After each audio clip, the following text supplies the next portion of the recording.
The first night my lover came to stay in my palace, she began building her tower across from mine. Every day and every night a cross-section was risen without noise or notice. And it tricked my eyes. When days it looked like a fortress and others a playground. Evenings it was on fire, and the mornings after it burned down.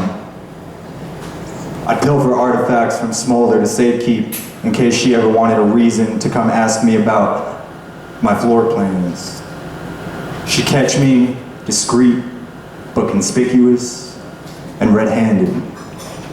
And she'd smile through crooked teeth. Teeth she would forge out of our sentences. We'd fair trade through pillow talk about each of our preferred yet unmethodical labors.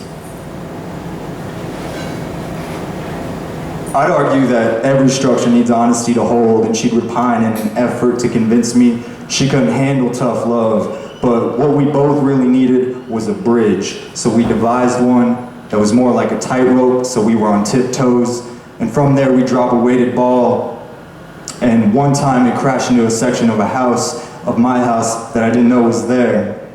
So it took a year and a half to descend way, way, way, way, way down. And at ground zero, I got down on palms and knees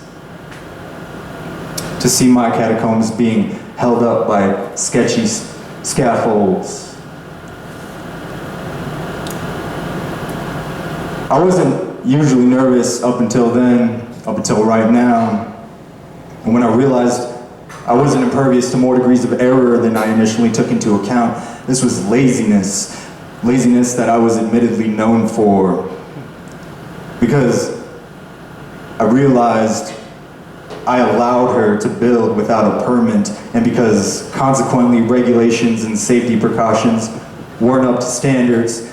So beneath the mock hardwood floors and the black and white tiled personality, the integrity of this ornate but deceitful foundation began to breathe, slow.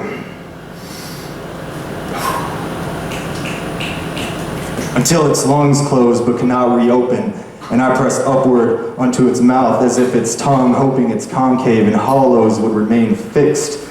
And then I looked up, and Lover threw me a rope that I tied around my neck and told her, "Hey, bring me up from the ground." She said, "You're supposed to hold with your hands, darling, not your throat. But if you insist." This was my neglect and her tampering on poorly laid dirt. It was the ballast of pressure we'd been living under. It was a stone cry, my wind chime and my windpipes calling out that facts are the facts. And then we bled it out over the closed fists on Lover's mouth. Because facts are the facts. I was her sacrificing mound. And what I hate how and now that I can't recant is that we were once a home and now a slaughterhouse.